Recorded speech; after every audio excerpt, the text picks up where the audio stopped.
आज ज्येष्ठ मास के शुक्ल पक्ष की एकादशी है, जिसे निर्जला एकादशी कहा जाता है। इसे पांडव एकादशी और भीमसेनी एकादशी भी कहा जाता है।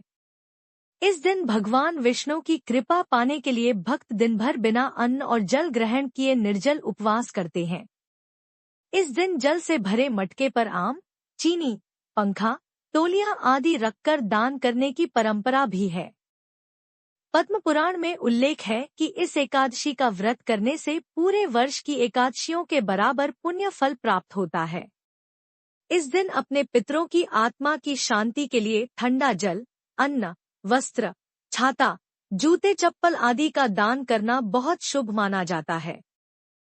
पूजा की विधि में सबसे पहले सुबह स्नान करके धूप दीप जलाकर भगवान गणेश का पूजन करें। फिर भगवान विष्णु और देवी लक्ष्मी का आवाहन करके उन्हें आसन दें। इसके बाद उन्हें पहले जल, फिर पंचामृत और फिर जल से स्नान कराएं। यज्ञोपवीत पहनाएं, वस्त्र अर्पित करें, आभूषण और पुष्पमाला पहनाएं। देवी लक्ष्मी को लाल वस्त्र अर्पित करें, इत्र चढ़ाएं और अष्टगंध से तिलक करें।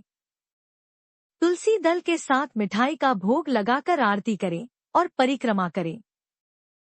निर्जला एकादशी का नाम इसलिए पड़ा क्योंकि इस दिन व्रती बिना पानी पिए उपवास करते हैं। भक्त दिन भर भगवान विष्णु की पूजा में लीन रहते हैं और अगली तिथि यानी द्वादशी को पूजा करके अन्नजल ग्रहण करते हैं।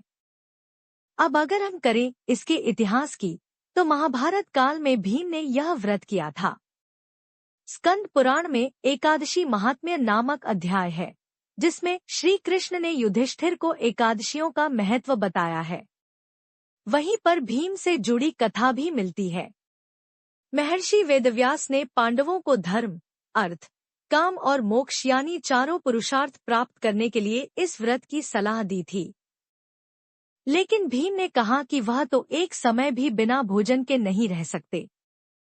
तब वेदव्यास जी ने बताया कि सिर्फ निर्जला एकादशी ही ऐसी है जिसका व्रत करने से साल भर की सभी एकादशियों का पुण्य मिल सकता है। इस बात को मानकर भीम ने यह व्रत रखा और तभी से इसे भीमसेनी एकादशी भी कहा जाता है। ओ नमो भगवते वासुदेवाय। अगर आपको यह कथा अच्छी लगी हो तो लाइक जरूर करें, शेयर करें अपने दोस्तों और परिवार से, और सब्सक्राइब करें हमारे चैनल को ऐसी ही दिव्य कथाएं और धार्मिक ज्ञान के लिए। बेल आइकन दबाना ना भूलें ताकि कोई कथा मिस न हो जाए। जय श्री हरि।